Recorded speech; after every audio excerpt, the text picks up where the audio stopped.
Putin cometió un error imperdonable, pero la respuesta que recibió fue mucho más aterradora, mucho más rápida y mucho más humillante.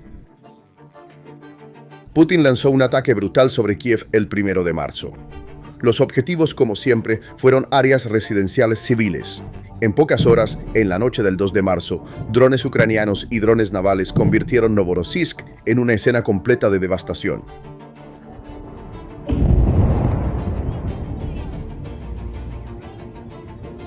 Esa noche no había a dónde huir para el pueblo ruso.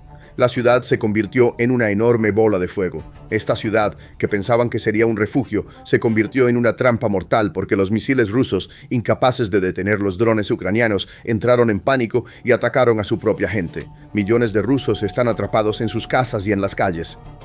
Esta destrucción masiva y el pánico fueron tan severos que el gobernador ruso de la región de Krasnodar tuvo que declarar un estado de emergencia, anunciando la desesperación al mundo entero.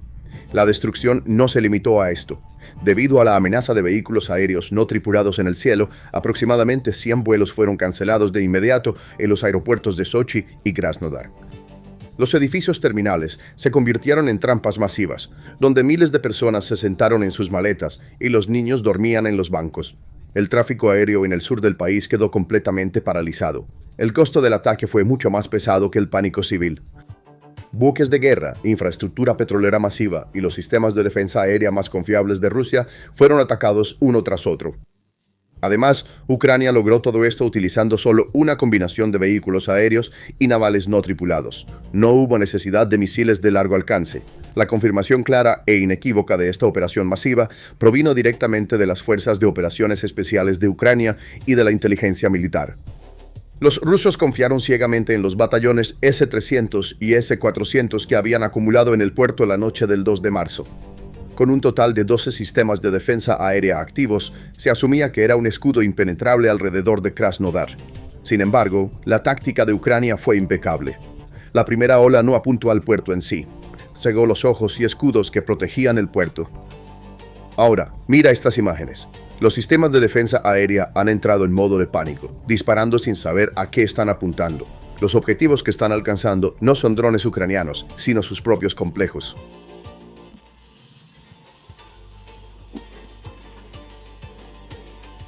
Fue bastante fácil para Ucrania convertir este fiasco en su ventaja.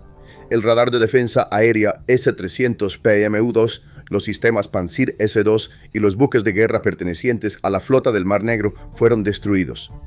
En ese momento, un avión de reconocimiento Bayraktar TB2 que había despegado de Turquía estaba monitoreando el Mar Negro.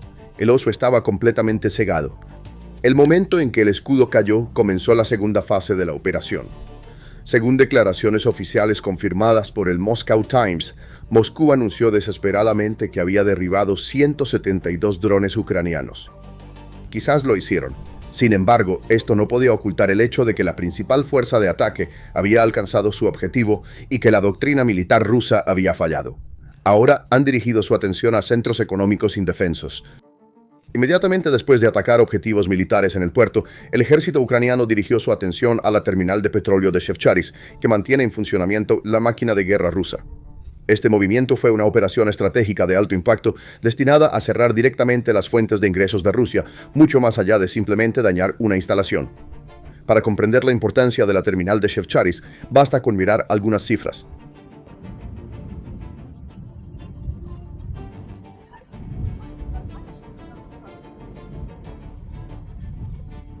Este complejo masivo, con una capacidad de procesamiento de aproximadamente 700.000 barriles de crudo y productos petrolíferos por día, es el mayor centro marítimo y de exportación en la región sur de Rusia. Transportar petróleo desde los pozos donde se extrae a través de oleoductos hasta este lugar, almacenarlo en tanques masivos y luego cargarlo en petroleros requiere una cadena sofisticada de ingeniería y logística. El ataque de Ucrania apuntó a los eslabones más críticos de esta cadena. Según informes de la agencia de noticias internacional Reuters, 6 de los 7 brazos de carga principales en la terminal fueron directamente alcanzados o gravemente dañados. El resultado fue un desastre total para el monopolio estatal ruso, Transneft. Todas las operaciones en el puerto de Novorossiysk fueron suspendidas. ¿Sabes lo que esto significa? Significa que una quinta parte de las exportaciones de petróleo de Rusia por mar se detuvo de la noche a la mañana. Este recorte del 2% en el suministro mundial de petróleo creó instantáneamente ondas de choque en los mercados. Tan pronto como se conoció la noticia del ataque, los precios del petróleo Brent global aumentaron inmediatamente entre un 8 y un 12%, agravados por las tensiones en el Medio Oriente. A medida que el área del puerto se queda desierta, es muy probable que las compañías de seguros exijan primas de riesgo altísimas para los barcos que se acerquen a la región. Putin necesitaba este petróleo para cubrir los costos de la guerra que inició en Ucrania. Ahora, ese petróleo está ardiendo en su propio puerto. Esto significa que el flujo de dinero hacia el fondo de guerra se ha cortado de la noche a la mañana. El fuego de la venganza en Novorossiysk no solo afectó al petróleo ruso, el efecto dominó se extendió rápidamente hacia el este, hacia los aliados de Moscú. El masivo consorcio del oleoducto del Caspio, que transporta petróleo kazajo a los mercados globales, también quedó atrapado en medio de este caos. Debido al riesgo de ataque y a las deficiencias técnicas en el puerto, la terminal del CPC también se vio obligada a suspender operaciones. Putin se ha convertido ahora en un socio poco fiable que no puede proteger a sus aliados, e incluso mantiene sus economías como rehenes para su propia guerra. Y justo entonces, a miles de millas de distancia, ocurrió otro choque estratégico en un frente inesperado. Este desarrollo demuestra que la crisis ha evolucionado de un conflicto regional a un juego de ajedrez global.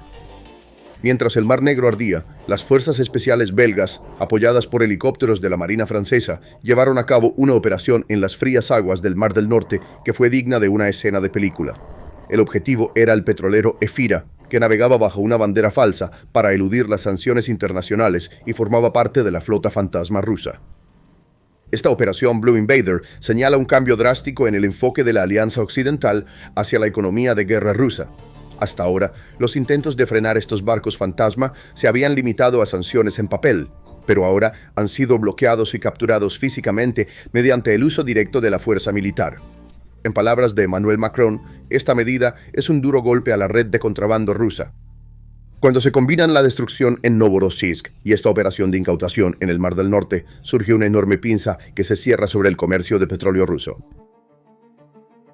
Por un lado, se está destruyendo la infraestructura portuaria para la carga, mientras que por otro lado, se están cazando barcos de contrabando que pueden zarpar en aguas internacionales. Este movimiento estratégico está obligando incluso a los mayores clientes del Kremlin a buscar alternativas.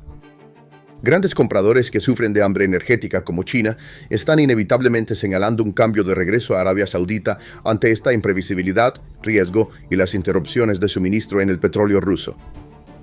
Putin ha perdido en gran medida su posición como proveedor confiable en el mercado energético. Un enorme cerco geopolítico está en marcha, golpeando al enemigo en su línea vital económica y bloqueando simultáneamente sus fuentes de ingresos tanto internas como externas. Sin embargo, hay un aspecto más doloroso en este evento que su dimensión económica, el aspecto humano. La piedra angular de la propaganda de Putin era la promesa de estabilidad y seguridad. En la noche del 2 de marzo, este contrato explotó en la cara de la gente de Novorossiysk, la intocable ciudad portuaria donde la flota de Crimea en fuga se refugió y la élite rusa vacacionaba, y se convirtió en una zona de guerra de la noche a la mañana. El pánico fue tan grande que el gobernador Veniamin Kondratiev no pudo controlar la situación y se vio obligado a declarar oficialmente el estado de emergencia en la ciudad. La guerra había llegado a la puerta de Rusia.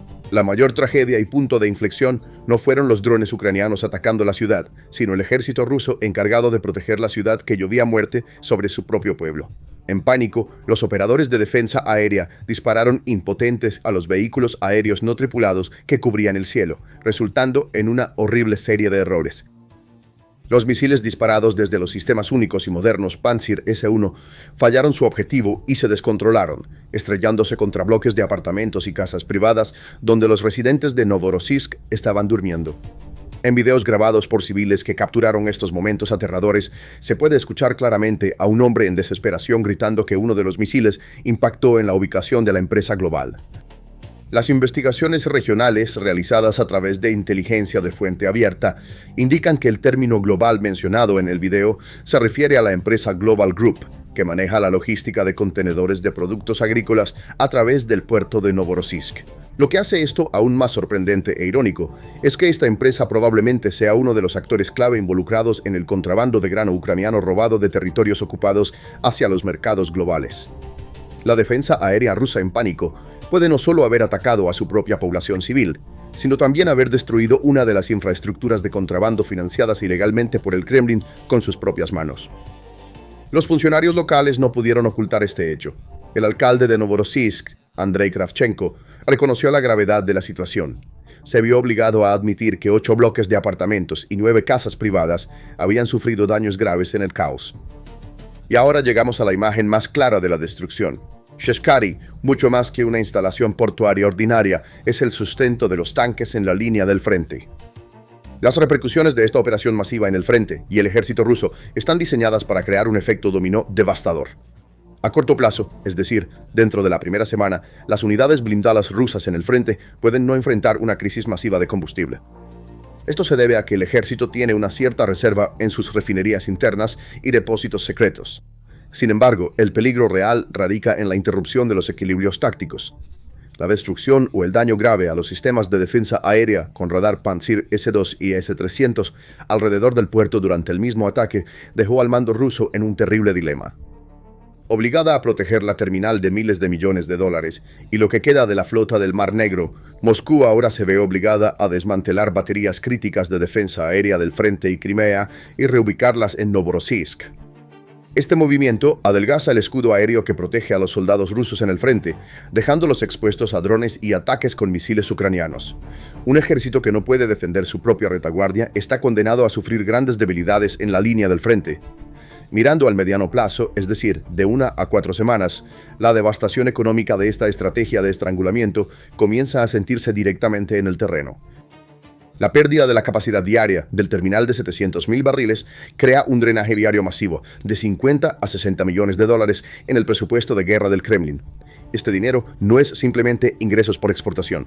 Se traduce directamente en la producción de nuevos proyectiles de artillería, la compra de drones y misiles balísticos, y los salarios de los soldados en las líneas del frente y repuestos para vehículos blindados. Aunque Rusia está intentando superar este cuello de botella trasladando los envíos de petróleo a puertos bálticos, como Primorsk o Ust-Luga, estas rutas alternativas generan enormes costos logísticos adicionales y retrasos. A medida que la presión presupuestaria aprieta el lazo, el impulso ofensivo de Rusia se está ralentizando. El armamento de las unidades recién desplegadas con armas pesadas se está retrasando y los esfuerzos de fortificación se están viendo obstaculizados. Los engranajes de la máquina de guerra comienzan a desgastarse debido a la falta de fondos y a los fallos logísticos. Sin embargo, hay otro punto crucial aquí, que es una pesadilla para el Kremlin. Cada terminal petrolera que es atacada agrava la crisis de combustible dentro del país. Esto plantea la pregunta: ¿a dónde irá el escaso combustible?